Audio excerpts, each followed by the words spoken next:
રાજ્યના ગૃહ વિભાગ દ્વારા મોરબી જિલ્લાનો સમાવેશ રાજકોટ રેન્જમાંથી હટાવી કચ્છ બોર્ડર રેન્જમાં કર્યા બાદ આઈજી ચિરાગ કુરડિયાએ મોરબી પોલીસની સત્તાવાર મુલાકાત લીધી। અગાઉ આ વિસ્તાર રાજકોટ રેન્જના આઈજી દિલીપ રાય હેઠળ ચાલતો આવતો હતો। નવા ફેરફાર વચ્ચે મોરબી પહોંચેલા આઈજી ચિરાગ કુરડિયાએ જિલ્લાના ભૌગોલિક વિસ્તાર, સરહદી સંવેદનશીલ વિસ્તારોને વિવિધ પોલીસ મથકોની કામગીરીની વિસ્તૃત માહિતી મેળવી હતી।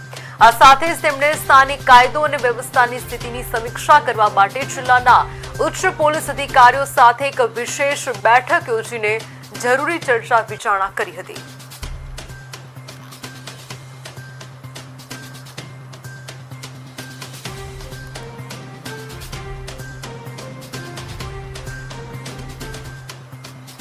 ડ્રગ્સ માટે મેં તમને અગાઉ પણ જણાવ્યું કે ખૂબ અમે મક્કમતાથી કામ કરી રહ્યા છે અને સારામાં સારું રિઝલ્ટ પણ આપી રહ્યા છે અને આ ટીમ પણ જરૂર આપશે। અને ખનિજ માફિયાઓ કે ખાણ ખનિજનું તમે વાત કરી તો એની અંદર જે કામ ચાલુ છે અત્યારે એકદમ કડકાઈથી કામ થઈ રહ્યું છે, એ ટીમ એકદમ એના વધારે સારું અને સરસ કામ કરશે અને મને વિશ્વાસ છે। ડ્રગ્સ માટે મેં તમને અગાઉ પણ જણાવ્યું કે ખૂબ અમે મક્કમતાથી કામ કરી રહ્યા છે અને